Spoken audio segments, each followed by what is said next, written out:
Hello guys, what is up? It's your boy Spooky Noodles, or Spook, and I am here with convention mail. No, I'm just kidding. This is books that I got at the convention. This is gonna be part one because, well, not part one of the video. Because I plan on buying one more book. I promised the dude that I would buy it today, so yeah. But I do have some books here to talk about, so without further ado, let's do what we do best. First, I got this cool little thing. It has a QR code. I don't really want to show it off because you'll take my little mini comic. Then I got this little comic. This is cool.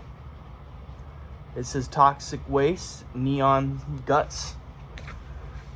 Little cool comic strip. And then the books. So we got Beetle Brain, a strange novel. And it says two-time Wonderland Award nominee Kevin Strange. Boom. Alright. Oh, the synopsis, sorry. Alright, here we go. Beetle Brain is the story of Sue Ellen, a strung-out stripper who inadvertently becomes the queen of planet Earth when a cult of giant beetle-worshipping masochists christens her with the matriarch, I cannot read today, of a race of ancient bug monsters who have been living beneath the surface of the earth for millennia, waiting for the opportunity to ascend and consume all life above ground. The only problem is Sue Ellen is possibly the dumbest girl in the whole world. Beetle Brain is a return to the extreme horror genre for two-time Wonderland Award nominee Kevin Strange, and for sure one of the sickest, sexiest, and brain-bent novels he's ever written. If you like a messed up shit, do not sleep on Beetle Brain. So that is Beetle Brain by Kevin Strange. Alright, this one is called Vampire Guts in Nuketown. This is a strange novel by Kevin Strange, and I'll read the synopsis to you real quick. Ultra-violent gore porn for your brain balls. Wow. Guts is a bad motherfucker in a bad, bad world. The government nuked the sky 10 years ago to combat a super-fast spreading virus that turns humans into bloodthirsty, ravenous killing machines that look more like giant mutated bats than people. The new sky kills these vampires instantly, but at a cost. The entire planet is slammed with mega-high doses of radiation every time the sun comes up, completely changing life on Earth as we know it, and completely decimating what little civilization there is left. In Nuketown, Guts wakes up in a strange motel with no memory of how he got there. A brother and sister duo are the only two humans in sight, but are they friend or foe? As the paranoia sets in, and Guts begins to understand the true implications of a nest of sophisticated mutated vampires, he must use all the cunning and skills that his years in the wasteland have taught him if he hopes to survive the horror that awaits him in Vampire Guts in Nuketown. Just look at that cover. That is sick. Alright. And then last, I got Mick Humans by Kevin Strange. This one is actually really small. This one comes in at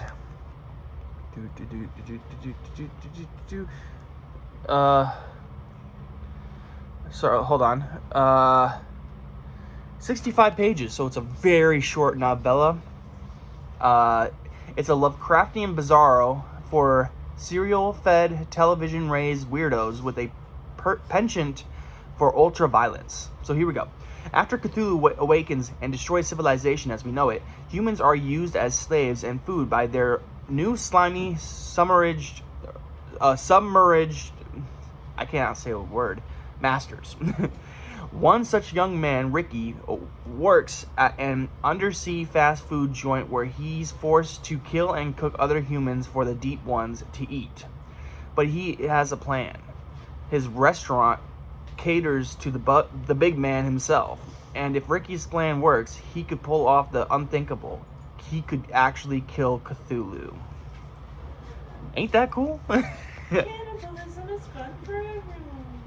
I don't know if that's cannibalism. They said he had to kill his... Well, he's not eating them though. Yeah, but the other people are eating them. But that's Cthulhu and Cosmic Monsters. Oh, I came in the middle, my bad. Oh, it's okay.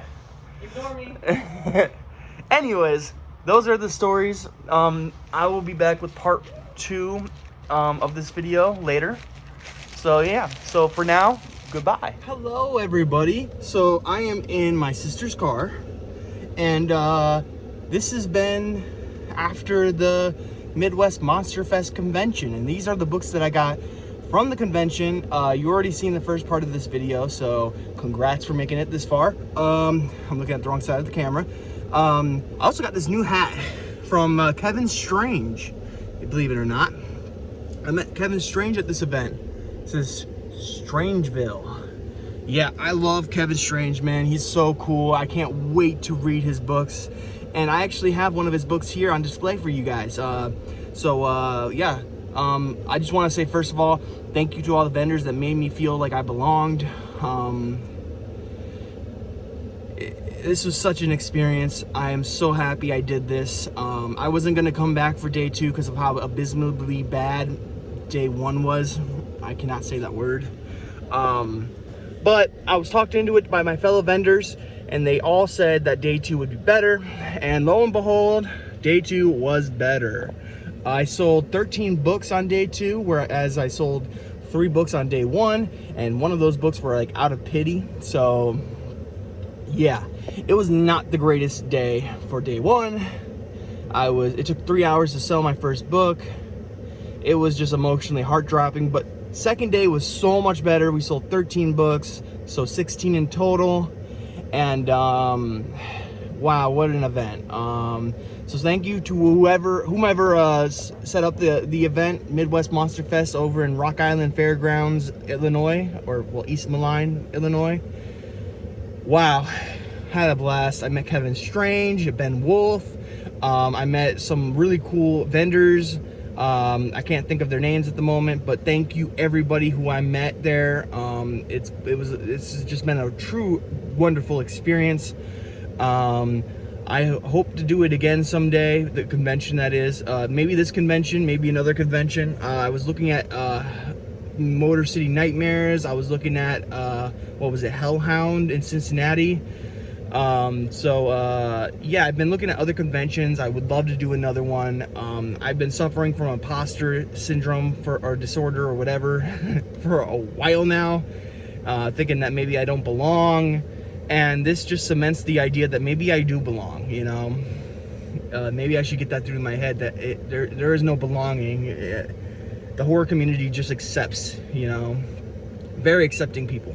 And I'm very happy with how things turned out.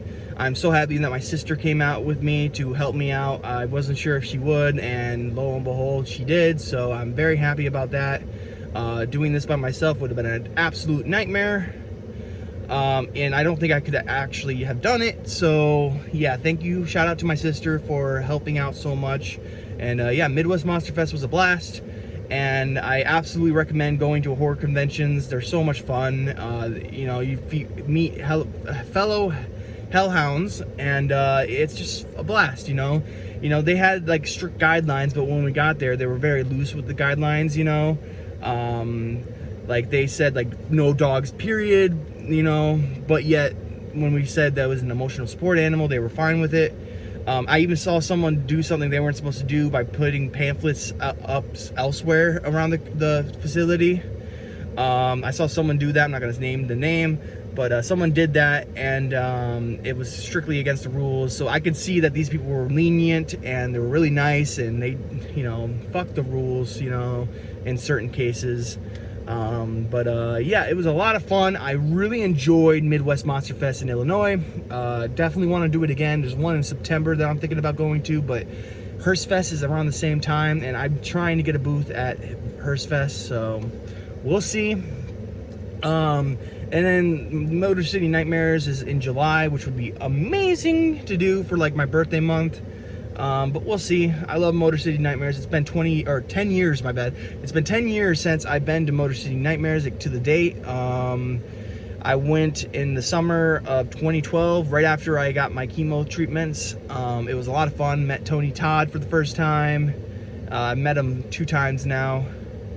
and I met Penny. Last name's not ringing a bell, but if you probably know what I'm talking about. She was in Halloween. She was one of the actors that were murdered in that movie. I wish I could remember her. Penny. It's at the tip of my tongue, but I can't remember. But anyways, I'm not gonna try to remember. So yeah, this is a book video. You want to know what I got at the convention, so without further ado, let's hop back into part 2 of this video. So I only got 2 books here. I have a whole book bag, but you know, these are filled with the books I've gotten over the, you know, days. So, but I have the 2 books here and the book I'm currently reading, which I haven't been able to read at all because first day I was too nervous and I was having headaches and stuff. I couldn't read. Second day, it was actually kind of a rush because we had a lot of people coming up to our table. So, you know, not a lot of people bought books compared to how many people stopped by. But we did have a lot of sales. In general, I mean, 13 books on the second day is amazing. I didn't expect to sell 10 books in this whole convention. So selling 16 total was awesome. I say 16 in 2 days, but that doesn't show how much that second day helped out, you know. But anyways, so first book I have here, I wish there was somewhere I could set my phone to do this, but first book I got here is All the Toxic Waste from My Heart. Stories by Kevin Strange. Look at that sweet ass cover. Kevin Strange was such a nice person. I got to meet him. Up to this point, I've only heard his name, you know, spit around the splatterpunk community, and I never really thought about him too much until I got to meet him. I was so happy to at least see a familiar name, you know, and it turns out he's an awesome dude. I really liked him. He was really cool. He gave me some pointers and tips, and I bought some books from him. As you can see from this first part of this video, I did buy 3 other books by him, I think. So this is the 4th book, I think, and this is a short story collection filled with some really good stories. They're all like bizarro / extreme horror. So you have stories such as Whales Farts, Smart Marks, Slug Butts, The Nowhere, There's a Little GG in All of Us, Lich Tits, TV Guide Listing for Bang Bots, The Twins, Popcorn Planet, The Burning River, and that's it. And you also have an author's note in the beginning of the book. And yeah, I can read the synopsis on the back because it's Kevin Strange and it's got to be funny, but honestly, I don't really feel like reading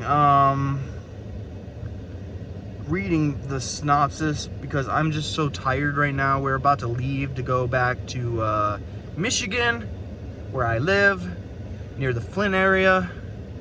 And yeah, I'm looking very forward to going back home. It's been a while, been a few days. I've been off of work, so next week's paycheck's gonna be super dismally blah, blah, blah. I can't talk blah, blah, blah. Can't talk today. It's gonna be bad, my paycheck, I'm saying. So I might have to pick up a few extra days of working, like maybe Monday or Tuesday. We'll see. Yeah. I'm not really wanting to think about work right now because it is Sunday. So it is the Lord's Day. Sorry, I'm a little crazy today. So I apologize. But yeah, that is All the Toxic Waste from My Heart. Such a cool title. All right, next book we have here. Sorry, I didn't mean to slam that book down. I know that's what it seemed like. So let me see if I can get, okay, I'm probably gonna drop this phone in a second here, but second book I have here is The Ghost Mine by Ben Wolfe. This is book 1 in the Ghost, or the Tech Ghost trilogy. So he told me if I like movies like Alien, and there was another movie he compared this to, it was like a mixture between Alien and something else. I forget what the other one was, but he said if you like that kind of stuff, then you might like this. It looks so much fun, you know. It's a big chunker of a book, coming in at a whopping 322 pages, and it's a trilogy, which makes it even longer. He had an omnibus, but it was $40, and I didn't have enough money to buy it. In fact, I was supposed to buy a card game while I was there, and I ran out of monies. And I told him if I made enough money from the book sales, then I would buy it. But I, lo and behold, did not. So, yeah. But let me read the synopsis of this book, shall I? And I won't read the synopsis of the other ones if I get them, but because it ruins the first book. But in the second book, if I read the third book, so yeah. Anyways, here we go. Fatal glitches, a corporate cover-up, and something haunting the depths. 3 years ago, a horrific accident closed ACM 1134, the energy mine on Cateris 4. Now the mine has reopened, and Justin Barclay has joined the first new batch of miners hired to begin harvesting the energy stored below the planet's surface. But as he settles into his new job and home, Justin quickly discovers that the mine's polished exterior is masking a host of hidden dangers, some of them fatal. When the mine's technology begins malfunctioning, Justin's co-workers mysteriously disappear, get injured, and some even die. Justin knows something else is going on, and he's the only one willing to do something else to stop it. With his job and his life on the line, Justin works to uncover the mine's darkest secrets to save himself and his fellow co-workers. But the company doesn't like Justin digging where he shouldn't be, and they're determined to put a stop to his inquest once and for all at any cost. As Justin begins to unearth the mine's darkest secrets, he starts to realize that sometimes it's better to let the past stay buried. Ghost Mine is a gripping sci-fi horror novel sure to thrill you and chill you late into the night. If you're a fan of Ridley Scott's Aliens, you'll love this book. And then there's like a few like little what do you want to call it, blurbs. And then at the end it says, be sure to read it with the lights on. And this is a Splickety Publishing Group. Cover by Kirk Dowpounce. Dog-eared design. That is a wonderful cover, and that is a wonderful book synopsis. I am looking forward to reading this. And by the way, these two books are signed. I forgot to mention that. This one says, Nick, read this with the lights on. It's in green Sharpie, which is fabulous. Then the other one, I don't know what the other one says, but let me read it for you guys, unless it's personal. No, it's not. Okay. Nick, my toxic love to you. Kevin Strange. What did that say in the beginning? Oh, edited by Sean Ferrari. Cool. But those are the two books. Oh, you're not even looking at me. So those are the two books. Yeah, I hope you guys are enjoying your day so far. I know I am. It's a blast of a day. I'm having fun, and it's the road trip back home is going to be fun. We might stop at a rock exhibit, maybe pick up a geode or something. I don't know. I love geodes.